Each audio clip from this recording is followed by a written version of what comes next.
What I'm going to do here is I'm just going to go very, very quickly through the slides that I delivered at Liberation Technology Conference. David Solomanoff, the president of the New York thing. That's great, Greg. Thank you. Everybody who's here in an hour gets a book. I just want to just show these slides now. You all know tiny URLs, /tiny URL OSE-2014. OSE-2014. That stands for Open-Source Everything 2014 with a hyphen. You can find the actual superior videotape of my delivery of the Open-Source Everything Manifesto lecture at Liberation Technology. So I'm just gonna show you these slides real quick. And here you can see the tiny URL down at the bottom, OSE-2014. This is the book. I'm sorry, it's the only book that I sold my soul for, to put it into bookstores, so I don't own it. It is available on Pirate Bay, but when I went to get it, I got all kinds of virus shit. And so if someone can give me a clean copy of my own book, I'll post it at my website for people to download, because all my other books are free online. It's never been about money. So I went through key negative trends, key positive trends, revolution simplified. This is the revolution. In 1976, I did my first graduate thesis on predicting revolution, and it's still looking very, very good. And here in red are all of the preconditions of revolution that exist in the United States today, as well as the United Kingdom. And what we're missing is a precipitant. And I will tell you right now, I think that precipitant is going to be a pedophilia scandal that will knock your socks off, because we have tens of thousands of sex slaves between Boston, New York, and Washington, D.C. And these kids are killed when they run out of their useful life. That is something that is going to so shock people that I think it will break the back of the dynamic in which people are very tolerant of the elites getting away with, quite literally, abuse and murder. A few complicated slides. This is the open source everything slide. This came to me directly from God after he finished talking to George Bush. And I like it. And OpenBTS is there. You know, I've been familiar with OpenBTS for a long time. I'm a fan of David Weinberger and Open Spectrum. And the bottom line is we need all of the opens together as an ecology. We cannot do one open alone. I mean, when ESRI talks about open data, they're saying, give us all your data, we want to fuck you with our proprietary software. Okay, so you have to have open source software, open source hardware, open spectrum, open cloud, the whole bit. And this is the design that we did. This is my geek slide. You can go get it. This is actually Robert Garrigue. I want to honor Robert Garrigue. He died in a hotel room alone. At about the age of 51. He was an extremely fit person. I still don't know why he died, but he died way too young. He was one of the very first people to really understand that security is about trust, it's not about control. And I tried sharing this slide with the guy that replaced Keith Alexander, and he just doesn't get it. The red side is the top-down hierarchical control asshole approach to security. The green side is what we should be doing. And I credit all of these ideas to Robert Garrigue. I stand on the shoulders of others. Some of you know I read a lot. 98 categories listed at Phi Beta Iota under the book page.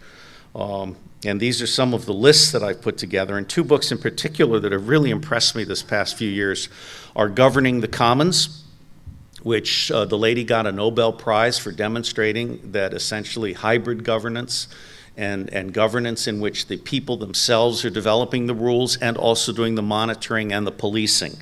Like in fisheries, if everyone who is doing the fishing is part of the rulemaking and part of the enforcement, it works.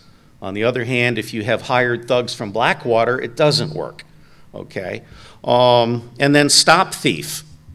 I really, really believe that the commons is a concept that has to come to cyberspace. And I've heard a lot of that this time around. Open spectrum is, in fact, the territorial integrity of the people. It cannot and should not be owned. This is my favorite slide. It took me 25 years to get to this slide. And you can go get the brief to figure it out later. This is what I want to build. If anyone has $100 million, I'll give you my email. But essentially, we're fucked. I mean, it's not just the US government that's hosed. It's New York University and Columbia University and Harvard and all of these people. They're all stovepiped. They're all talking out their ass. And none of them are really sharing information or making sense. I do cite, how many people know about citation analysis? Citation analytics.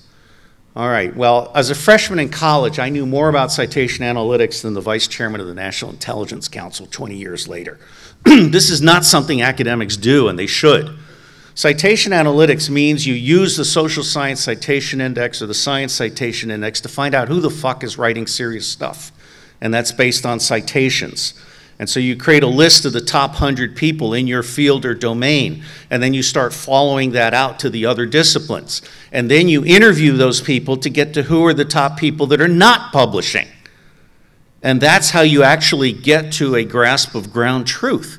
Well, our intelligence community doesn't do that. They talk to whatever 14 assholes have clearances and are being made available by SAIC. Which is a prescription for instant stupidity. So what I want to build is a school of future-oriented hybrid governance. There are 8 tribes, 8 information networks: academic, civil society, government, commerce, government, law enforcement, media, military, non-government, nonprofit.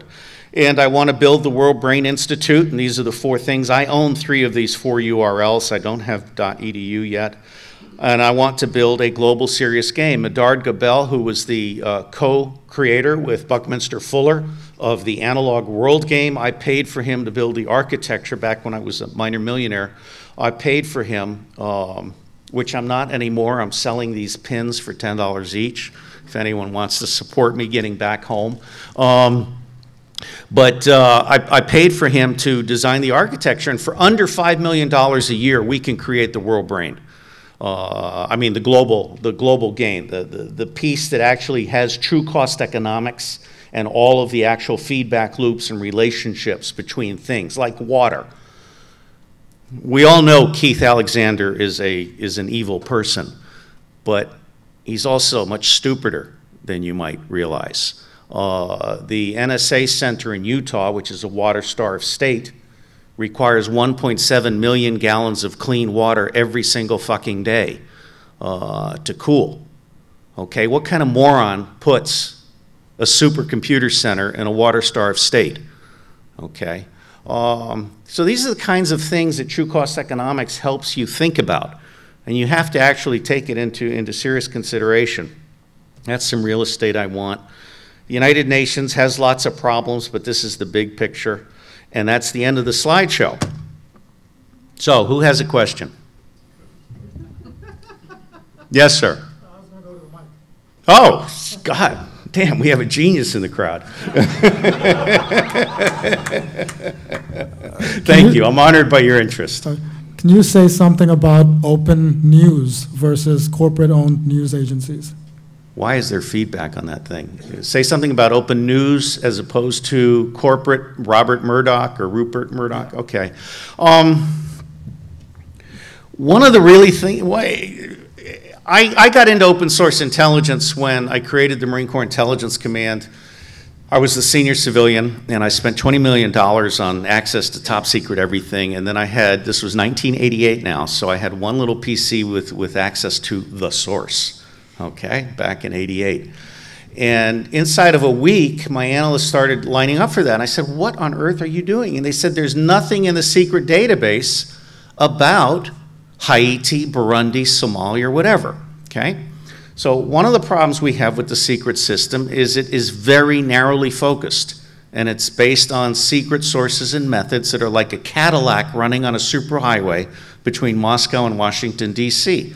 It's not adaptable. So you can't turn a Cadillac on a superhighway into 10 Jeeps, 100 motorcycles, 1,000 bicycles, and 15 million pedestrians. which is what you actually need to do open source. Now, the difference between news and intelligence, or data, information, and intelligence is very important. I mean, data is the raw datum. Information is that stuff which is broadcast, and information is like an artwork. It has a provenance. I mean, if it's from the New York Times or the Wall Street Journal, it's 50% shit, okay? I mean, these people still think that Abdullah in Afghanistan is half Pashtun. And the New York Times lawyers are so fucking stupid that they wouldn't actually go do the research in Afghanistan, where I was, where I read his bio, translated in Dari. He is 100% Tajik. It is not possible for him to win a national election. What we have just seen in Afghanistan is a major covert action trying to throw Ghani under the bus in order to cut a deal with Iran on a nuclear arrangement, which Iran has now written off, okay? Ghani won the election, 60-40. But there has been a major covert action in which the US and Iran had a coincidence of interest in having Abdullah fraudulently win that election. So intelligence is when you move past news and you get to answers to a specific question, such as who actually won this election. Now, to get to that, we had to do polling. The State Department canceled all of its polls in Afghanistan because they knew that the polls would show that Abdullah was being elected fraudulently. And so someone else came in and ran polls, and we popped that bubble. I'm very proud of having been part of popping the bubble on trying to fraudulently elect Abdullah, because that would have led to Iranian control of the wealth in the north and the west, and it would have led to Pakistan oversight over a divided Pashtun tribe, which is all about protecting the Durand Line, which is a British imposition. Dividing tribes is not a good idea, okay? It causes issues. So data, information, and then intelligence. Now, anybody can do intelligence. My second book, and there are copies in those boxes back there. And by the way, my intent is that anyone who wants a book, take it. In fact, take 5 or 6, and if you can sell them, that's great. And if you want to send me 50% as a contribution to Earth Intelligence Network, thank you. But there's no obligation. All right, so my hope is the books will vanish and at least half of you will be guilted into contributing $5 to $10, okay? This is my gift-guilt economy model, all right? Well, I don't know, you know, I mean, I come here, I get more value from you guys than I give. I mean, I love coming here. This is, for me, is a refreshing break from lying assholes. I really, truly thrive in this environment. But coming back to intelligence. Intelligence